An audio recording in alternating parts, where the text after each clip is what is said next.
BBA, BCA, BCom computer కోర్సులో 100% placement లభించే ఏకైక డిగ్రీ కాలేజ్ కూకట్పల్లిలోని i3 degree college 8367215215. Hello Ram గారు. హాయ్ నారాజు. సార్, మనం ఎవరన్నా ఒక సారీ అడగాలనంటే బాడీ అంతా గిలగిలాడిపోతూ ఉంటుంది. అడగడానికి ఎంతో సంకోచిస్తూ ఉంటాము. ఎందుకు అలా అవుతుంది? అంటే మానసికంగా ఏదైనా లోపం అనుకోవాలా, ఈగో అనుకోవాలా, ఎలా? అవును నారాజు, సారీ అడిగితే మరి నా పరువు పోతుంది కదా. రేపు పేపర్లో నా ఫోటో పడుతుంది, నా ఆస్తులన్నీ మొత్తం వేలం వేస్తారు. లైఫ్లో ఇట్లా రోడ్డు మీద పోతుంటే నాకు గౌరవం ఇచ్చేవాడు ఎవడు గౌరవం ఇవ్వడు. రేపటి నుంచి ఇతని మొహం చూడాలని అనుకుంటే నేను ఏదో పెద్ద నేరం చేసినట్టు సారీ అడిగితే, సో ఉన్నది ఇన్నాళ్ళు సంపాదించిన పరువు అంతా ఆ రోజే సారీ అడిగితే పోతుంది. ఇన్ని ఆలోచనల వల్ల సారీ అడగాలంటే ప్రాణం గిలగిల్లాడుతుంది. అయితే అంటే ఇది ఆలోచనల తీరు. జనరల్గా మనం ఆలోచించేది ఏంటంటే, ఆస్తులన్నీ అమ్మేసుకుని రోడ్డు మీద పడిన వాడు ఫీలింగ్ ఎలా ఉంటుందో సారీ అడగడానికి ముందు మనస్సు అట్లా ఆలోచిస్తుంది.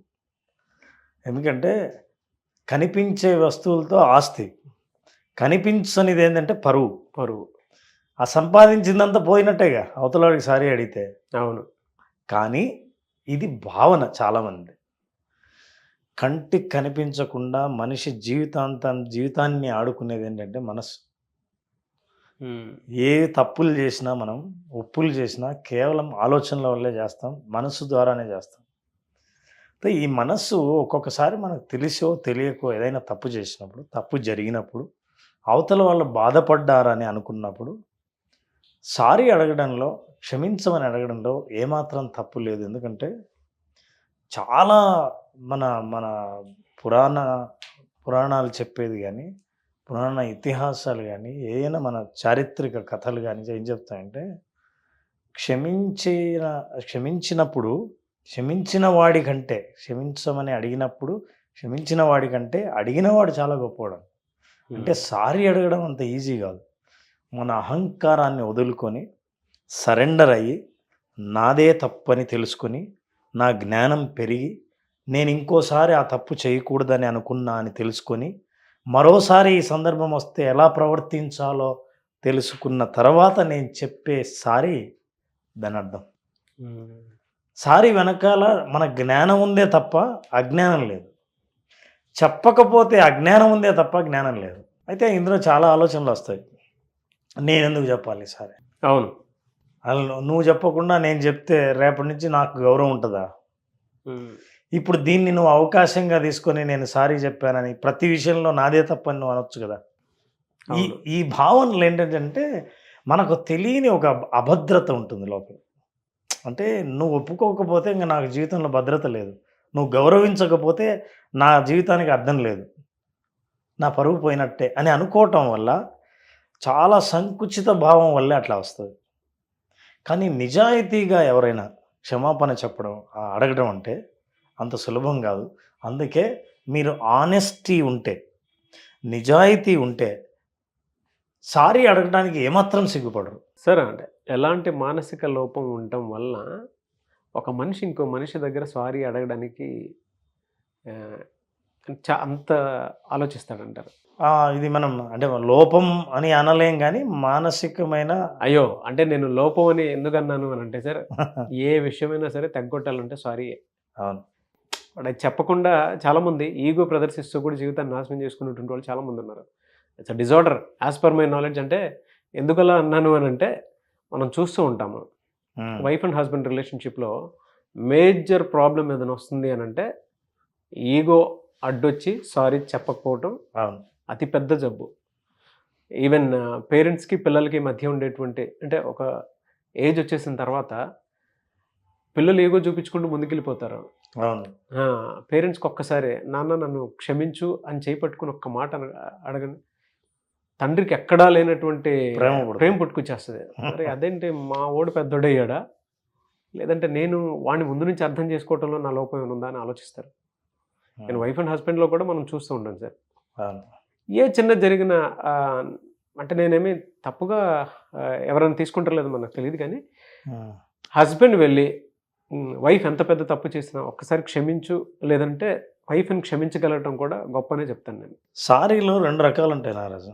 ఒకటి మెకానికల్ సారీ, రెండోది మెథాడికల్ సారీ.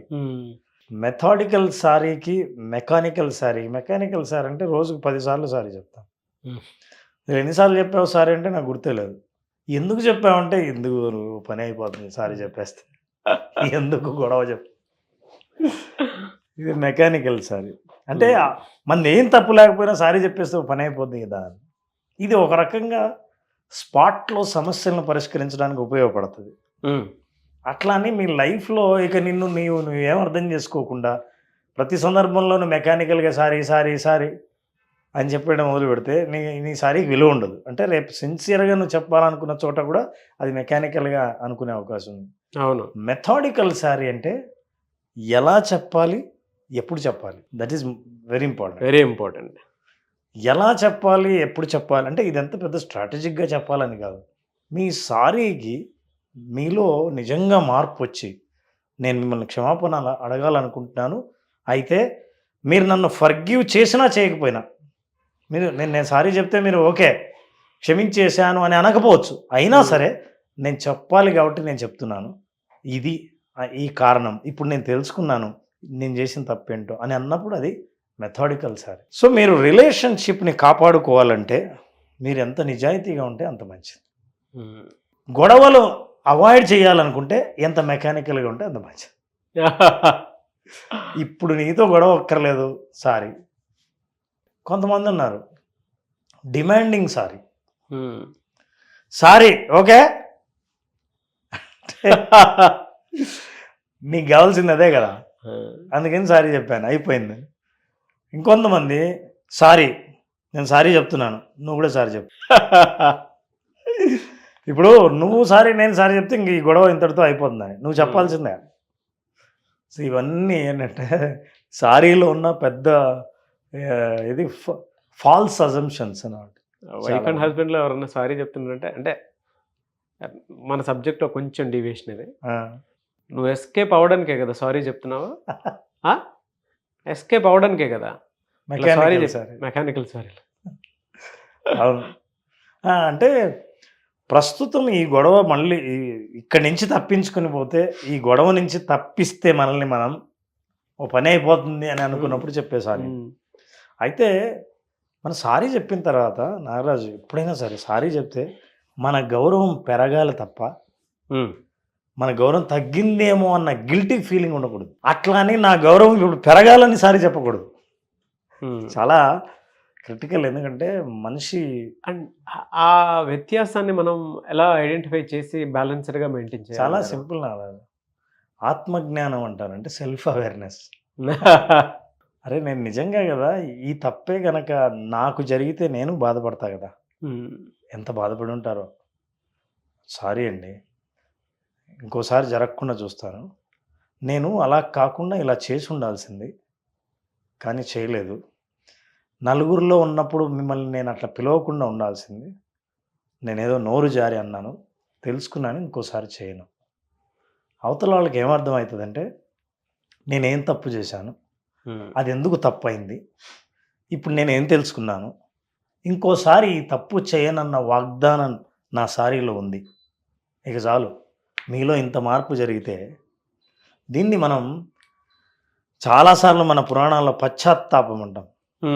ఆ పశ్చాత్తాపం మనిషి మనసులో కనపడి అప్పుడు సారీ అడిగితే అది చాలా అద్భుతమైనది, మీ విలువ పెరుగుతుంది.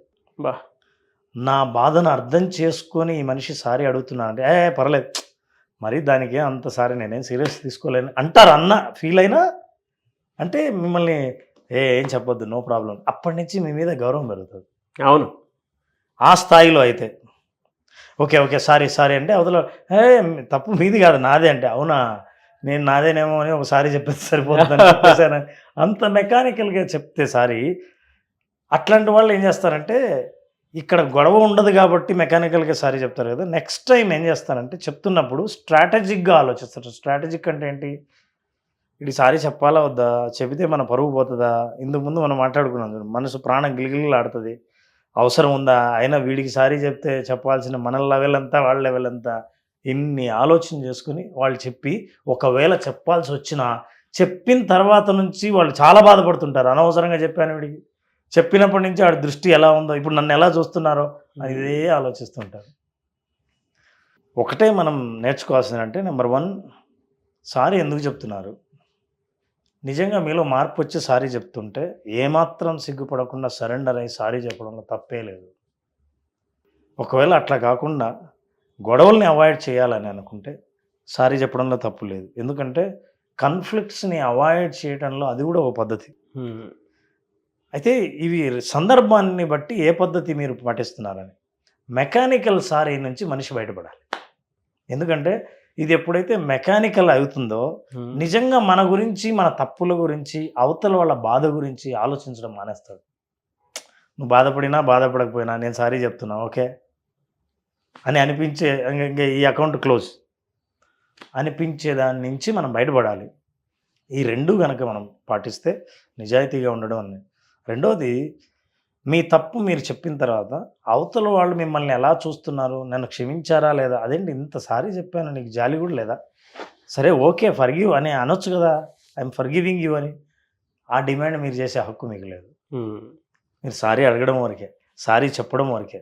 మీ బాధ్యత మీకు పూర్తిగా తీరింది. అవతల వాళ్ళ బాధ్యత ఏంటో మీరు గుర్తు చేసి మీరు కూడా దీన్ని అర్థం చేసుకొని ఓకే అని అనాలి. అప్పుడు నేను తృప్తి పడతా అని అనుకున్నప్పుడు అది నిజంగా నిజాయితీ సారీ కాదు. ఇంకోటి ఏంటంటే మనం జనరల్గా చూస్తూ ఉంటాం సార్, వైఫ్ అండ్ హస్బెండ్ రిలేషన్షిప్లోనే సారీ చెప్పిన వెంటనే యాక్సెప్ట్ చేయాలని కోరుకుంటూ ఉంటారు. అది కష్టం. అది చాలా, అంటే ప్రతి ఒక్కరూ తెలుసుకోవాల్సినటువంటి విషయం. వైఫ్ తప్పు చేసిన తర్వాత హస్బెండ్ దగ్గరకు వచ్చి సారీ అడిగితే హస్బెండ్ వెంటనే యాక్సెప్ట్ చేయాలి అనుకోవటం అనేది మూర్ఖత్వం, పొరపాటు. 2, హస్బెండ్ తప్పు చేసి వైఫ్ వెంటనే యాక్సెప్ట్ చేయాలి, నేను చెప్పాను కదా సారీ ఎందుకులా చేస్తావు, అది దబాయించి ముందుకు తీసుకెళ్ళాలనుకోవటం రిలేషన్షిప్ని, ఆ మూర్ఖత్వం కాదు, అది మోసం. అది దాని పొరపాటును కూడా మనం బేర్ చేయకూడదు. We have to give time. అంటే ఊరికే ఎందుకు యాక్సెప్ట్ చేయాలి? నువ్వు సారీ చెప్తూనే నీ భారం దిగిపోతుంది. సారీ వింటూనే వాళ్ళ భారం దిగాలన్న గ్యారంటీ లేదు. మీలో నిజాయితీ ప్రూవ్ అయిన తర్వాత వాళ్ళు అప్పుడు భారం దించుకుంటారు. కానీ స్పేస్ ఇస్తే మాత్రం, ఆ స్పేస్ ఇవ్వాలి. అసలు ఆ రిలేషన్షిప్ మాత్రం ఎక్కడికో వెళ్తుంది సార్, అసలు స్ట్రాంగ్ అవుతుంది. అవును, ఖచ్చితంగా నిజం అది. అంటే ఒక్కొక్క జనరల్గానే మనం మామూలుగా చూస్తూ ఉండేటువంటి దాంట్లోనే మనం రొమాంటిక్ మూడ్లో ఉన్నాం కదా అని చెప్పేసి అవతల ఉన్న వాళ్ళు కూడా అదే రొమాంటిక్ మూడ్లో ఉంటారని ఎక్స్పెక్ట్ చేయలేము. ఆ మూడ్లోకి వచ్చేసేయాలని చెప్పేసి డిమాండ్ చేసే పరిస్థితి. ఒక ప్లెజెంట్ అట్మాస్ఫియర్, ఎన్విరాన్మెంట్ క్రియేట్ అవ్వాలి అని అంటే అవతలుడికి సారీ చెప్పిన తర్వాత మనం స్పేస్ ఇవ్వాలి. నారాజు, సారీ చెప్తున్నప్పుడు శరీరంలో ఎన్ని మార్పులు జరుగుతాయో, మానసికంగా ఎటువంటి మనం ఆలోచనలకు, భావాలకు గురవుతామో తెలుసుకోవాలంటే నెక్స్ట్ టైం నిజంగా ఎవరైనా నిజాయితీగా సారీ చెప్పాలనుకుంటే ఇది ప్రాక్టీస్ చేయండి. సారీ అని వాడకండి. ఎందుకంటే అంటే నేనేం ఇంగ్లీష్కి వ్యతిరేకం కాదు. సారీ అనే మాట మన బ్రెయిన్లో అలవాటైన పదం. అవును. Excuse me, sorry, thank you, these became mechanical. మీరు ఏం చేస్తారంటే ఈసారి ఒక జెస్చర్, ఒక బాడీ లాంగ్వేజ్, ఒక లాంగ్వేజ్ మారుద్దాం. నెక్స్ట్ టైం ఏం చేస్తారంటే 2 చేతులు ఇటు జోడించండి. అంత ఈజీగా దేవుడి ముందే చేస్తాం అట్లా. అవును. 2 చేతులు జోడించిన తర్వాత దెన్ మీరు నన్ను తెలుగులో అడగండి, క్షమించండి అని. అది మాట్లాడుతున్నప్పుడు దాని భావము, దాని అర్థం మనసుకు తెలుస్తూ ఉంటుంది, శరీరానికి తెలుస్తూ ఉంటుంది, అణువున. అవతల వాళ్ళకి మీ భాషలో, మీ టోన్లో, మీ బాడీ లాంగ్వేజ్లో తేడా తెలుస్తుంది. ఈ తేడా చాలు మీరు ఎంత నిజాయితీయో చూపించడానికి. నిజాయితీ లేకపోతే మీరు సారీ చెప్తారు, మామూలుగా ఉండి ఎట్లున్నారో అట్లే వెనక్కి కూడా తిరిగి చూడకుండా సారీ చెప్పొచ్చు. So maintain eye contact, keep your hand like this, say క్షమించండి. తర్వాత మోస్ట్ ఇంపార్టెంట్, ఎప్పుడైతే క్షమించు లేదా క్షమించండి అన్నారో దాని తర్వాత ఒక్క మాట కూడా కనీసం 15 నిమిషాలు మాట్లాడకూడదు. ఆ తర్వాత చాలామంది ఏం చేస్తారు తెలుసా, క్షమించండి, నాది తప్పైంది, నువ్వు కూడా తప్పు చేసావు కదా అన్నారు అనుకోండి. అసలు నేను ఎందుకు అడుగుతున్నాను తెలుసా, ఇందాక ఇంటర్వ్యూ చేశారు, రామ్ జలదుర్గం గారు చెప్పారు, అందుకని నేను చెప్తాను. ఈ మాటలన్నీ మానేయండి. కింద కామెంట్ బాక్స్లో మీరు ఎవరికైనా సారీ చెప్పేటప్పుడు ఏ విధంగా చెప్పారనేది, అంటే ఇది చూసిన తర్వాత మీ స్టైల్ ఆఫ్ దాంట్లోనే చెప్పండి, బట్ కింద కామెంట్ బాక్స్లో పోస్ట్ చేయండి రామ్ గారు చెప్పారని. అలానే కాదు, అదే ఫీల్ ఉండాలి సార్ దేనికైనా సరే. మీరు ఇలా చెప్తుంటే మా ఫ్రెండ్ వాళ్ళ ఫాదర్ ఉన్నారు. ఆ. చెప్పొచ్చు లేదు కానీ జనరల్గా అంటే సారీ రా, వాళ్ళ ఫాదరు మేము సారీ ఆడుకునేటప్పుడు ఇప్పుడు ఇందాక సారీ చెప్పావా? ఆ, మెకానిక్ అంటే ఈ వీడియో వాళ్ళు చూస్తారు కాబట్టి చెప్తున్నాను. మా అంకుల్ అంటే మేము ఏదైనా ఆడుకునేటప్పుడు గజిబిజి గందరగోళంగా ఇంట్లో అటు ఇటు పరిగెత్తుకుంటూ చదువుకునేటప్పుడు బుక్స్ అటు ఇటు ఇచ్చేసేటప్పుడు ఆయన అప్పటి నుంచే ఆయన నేను చెప్పేది ఎప్పటి నుంచేనంటే ఈ 8th క్లాసు 12th స్టాండర్డ్ వరకు జరిగింది దాంట్లో. ఇప్పటికీ మా అంకుల్ ఒకటి, మై హంబుల్ రిక్వెస్ట్, ప్లీజ్ పిల్లలు మీరు గోల్ చేయొద్దు అని చెప్తారు సార్. మేమేంటంటే దాన్ని వెటకారానికి వాడుకునేవాళ్ళం. My humble request. మంచి ఫ్రస్ట్రేషన్ లో చెప్తున్నాడా, వినయంగా చెప్తున్నాడా? ఫ్రస్ట్రేషన్, ఆయన ఫ్రస్ట్రేషన్తో చెప్తుంటారు. మేము దాన్ని ఫన్గా తీసుకునేవాళ్ళం. అయితే ఈ వీడియో చూసిన వాళ్ళు ఎవరైనా సరే క్షమించమని మనం చెప్పినట్టు బాడీ లాంగ్వేజ్ ద్వారా అడిగితే ప్రభావం బాగానే ఉంటుంది, కానీ ప్రమాదం ఎక్కడంటే ఇద్దరు ఆ వీడియో చూస్తేనే ప్రమాదం. మీరు నిజాయితీగా అడిగినా సరే వీడియో చూసి అడుగుతున్నావా అనొచ్చు. ఎస్, బట్ వాళ్ళ ఎక్స్పీరియన్స్ అయితే డెఫినెట్గా షేర్ చేస్తారండి. మీరు ఎలా అడిగారు, ఎవరిని క్షమించారు, దానివల్ల మీకు వచ్చినటువంటి మానసిక తృప్తి ఎలాంటిది అనేది కింద కామెంట్ బాక్స్లో పోస్ట్ చేయండి. థ్యాంక్ యూ అన్న, thank you so much Ram గారు. Thank you. చాలామంది విజువలైజేషన్ క్లాస్ అడుగుతూ ఉన్నారు. మీ దగ్గర పర్సనల్ కోచింగ్ తీసుకుందాం అనుకునేటువంటి వాళ్ళు ఉన్నారు, ప్రొఫెషనల్గా మారదాం అనుకునేటువంటి వాళ్ళు ఉన్నారు, అండ్ పర్సనల్గా వాళ్ళ జీవితాల్లో ఏదైతే మానసిక సమస్యలు ఉన్నాయో దాని నుంచి బయటపడదాం అనుకునేటువంటి వాళ్ళు చాలామంది ఉన్నారు. అండ్ విజువలైజేషన్ క్లాస్లో, బేసిక్ క్లాస్లో అటెండ్ అవ్వాలి అనుకునేటువంటి వాళ్ళు కూడా ఉన్నారు. సో క్లాస్ ఎప్పుడు ఉండే అవకాశం ఉంటుంది? నారాజు మే 20వ తేదీన మే 20 బేసిక్ విజువలైజేషన్ క్లాస్ని మేము స్టార్ట్ చేస్తున్నాం.